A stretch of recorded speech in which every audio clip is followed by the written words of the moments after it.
Komið sæl. Þessi kafli í framhaldi af síðasta kafla sem við byrjum að skoða nokkur myndrit.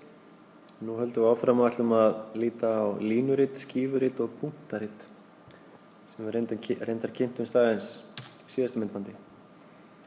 En ef við byrjum á að skoða aðeins betur hérna punktaritið, þá sýndi ég ykkur síðast að það sagt að það séu tengsl milli þessara tveggja þátta sem eru á x-ás og y-ás ef það er hægt að draga beina línu í gegnum flesta punktana. Þó að það sé nokkrir punktar sem eru öðru hvoru megin við línuna sem við draugum, þá er það allt í lagi. En því fleiri punktar sem eru fyrir utan línuna, eða lengra í burtu, því minni eru tengslin. Því fleiri punktar sem eru á línunni, því meiri eru þessi tengsl. Og ef við myndum teikna upp hvernig þetta liti út eða það væri engin tengsl milli hæðar fólks og skónúmers sem við nota, þá gæti punktaritið litið einhvern veginn svona út. Ég get ekki strókað þetta svo blá en ég nota bara rauða núna í staðinn. Það er að segja að það er engin regla á þessum punktum. Það er að segja að ég liggi allavega ekki á svona beinni línu. Það er til hávaxið fólk sem notar stóra skó og það er líka til hávaxið fólk sem notar litla skó. Og samkvæmt þessu er líka til lágvaxið fólk sem notar litla skó og það er líka til lágvaxið fólk sem notar stóra skó. Þannig að ef að rauðu punktarnir væri þeir sem að gilda, þá myndum við segja að það væri engin tengsl milli hæðar og skónúmers. En ef við styðjumst við bláu punktana eins og þetta var í upphafi, þá getum við sagt, jú, það eru tengsl á milli, af því að þeir liggja svona nokkurn veginn á beinni línu. Og tengslin geta líka verið í hináttina, það geti verið svona, það reyndar ekki í þessu tilviki, en það væri eitthvað sem geti verið þannig að því hávaxnar sem fólk því minni skó notar það. Það reyndar ekki rétt að ég held, en ég bara sýni ykkur að tengslin geta líka verið í þessa, það er ekki alltaf að línan sé hallandi upp á því. En allavega, síðan það línuritin sem við kíktum á síðast líka og þau að sýna þróun. Til þess að gera línurit þá farið þið eins að þegar þið að gera súlurit, við sýndum ykkur það síðast. Þið myndum við sem sagt merkja inn þá yfirleitt tímabilið hérna niðri á x-ás. Í þessu tilviki það ár. Og svo þarf eins og áður að velja hentugan kvarða hérna á uppslunásinn. Og í þessu tilviki verið að fjalla laun, þannig að það er eðlilegt að hlaupa á 100.000. En ef það væri verið að fjalla eitthvað allt annað þá gæti við þurft að gera hérna kannski 1, 2, 3 og 4 eða jafnvel 10, 20, 30 og fer bara eftir hvað að vera fjallin. Síðan það búið að merkja punktan inn, þá í staðinn fyrir að draga súlur í punktana eins og við gerum í súluritinu, þá er bara dregin lína milli punktana til að sýna þróun upp á við eða niður á við.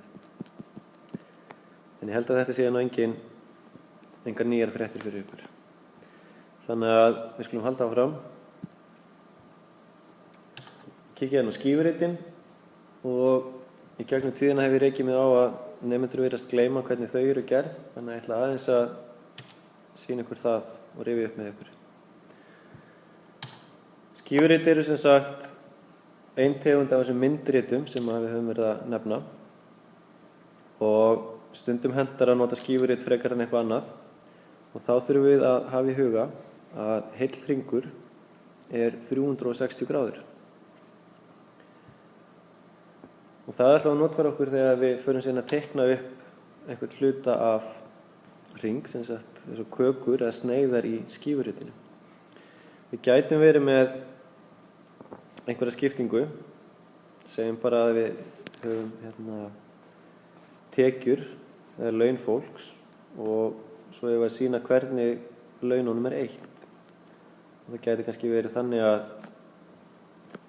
matur, að það eru kannski 40% sem fer í mat. Það er bara eitthvað svona dæmi út í loftið að mér. Bensín, það er kannski 20% af laununum fara í bensín. Og síðan getum við haldið áfram að vera með einhverja fleiri liði, væntanlega alveg upp í 100%. En látum þetta duga í bili. Og við ætlum núna til dæmis að sýna hver stór hluti fer í bensín.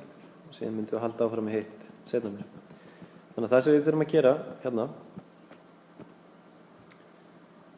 að byrja að finna hvað 20% mörg eða marga gráður af heilum hring. Þegar við erum að finna bensíni sem í dæminu sem bjóð til 20% og þess vegna ég með hérna 0,20.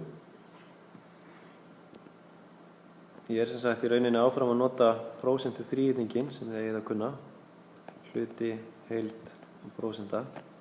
Nú ég að finna eitthvað hluta af hringnum, þannig ég myndi að halda fyrir þetta hér. Þá tek ég heildina sem 360 gráður og margfalda með prósentun í tugabróti. Þess vegna ger ég sínu 0,20. Og þá fæ ég að það eru 72 gráður. Þannig að ég þarf að teikna þá upp hringinn. Hann kemur hér. Áður en ég geti farið að mæla 72 gráður og þá vantar mig eitthvað strik til að byrja með. Þannig að ég dreg strik frá miðjum hring og út í enda. Og þegar þetta komið þá myndi ég ná í gráðubúan, mæla 72 gráða horn og merkja það inn. Síðan að lokum myndi ég þá annarkvort sýna að þetta hérna eigi að vera 20% eða jafnvel það sem betra að merkja hvað þetta. Þetta hérna sem sagt bensínkostnaðurinn. Hann svona stór hluti af kökunni. Og ef ég ætti síðan að halda áfram og sýna næst hversu stór sneiðin myndi vera fyrir mat, þá myndi ég núna mæla út frá þessu striki hérna. Ég myndi ekki byrja aftur að mæla frá fyrsta strikinu, því þá myndi allar kökurnar enda einhvers staðar hérna. Heldur myndi ég næst mæla frá þessu striki hér, það horn sem að táknar mat, og það geti kannski komið hérna. Og þá myndi ég skrifa matur og svo kollakolli. Næst myndi ég mæla hér, eða veri fleiri þættir sem ég ætlaði að merkja inn á. En svona gerir ég skífuritið, sem sagt við þurfum að vita prósentuna og finnum hvað það stór hluti af 360. Þá erum við komin með gráðu stærðina sem við merkjum inn á. En ég ætla aðeins að sýna ykkur eða hjálpa ykkur að komast að stað í einu dæmi í heftinu. Og það bara vegna þess að ég veit að oft fara menn að spyrja út í þetta dæmi. Hér ég komið með blaðsíðu úr heftinu. Dæmi sem ég ætla að sýna ykkur dæmi 1204.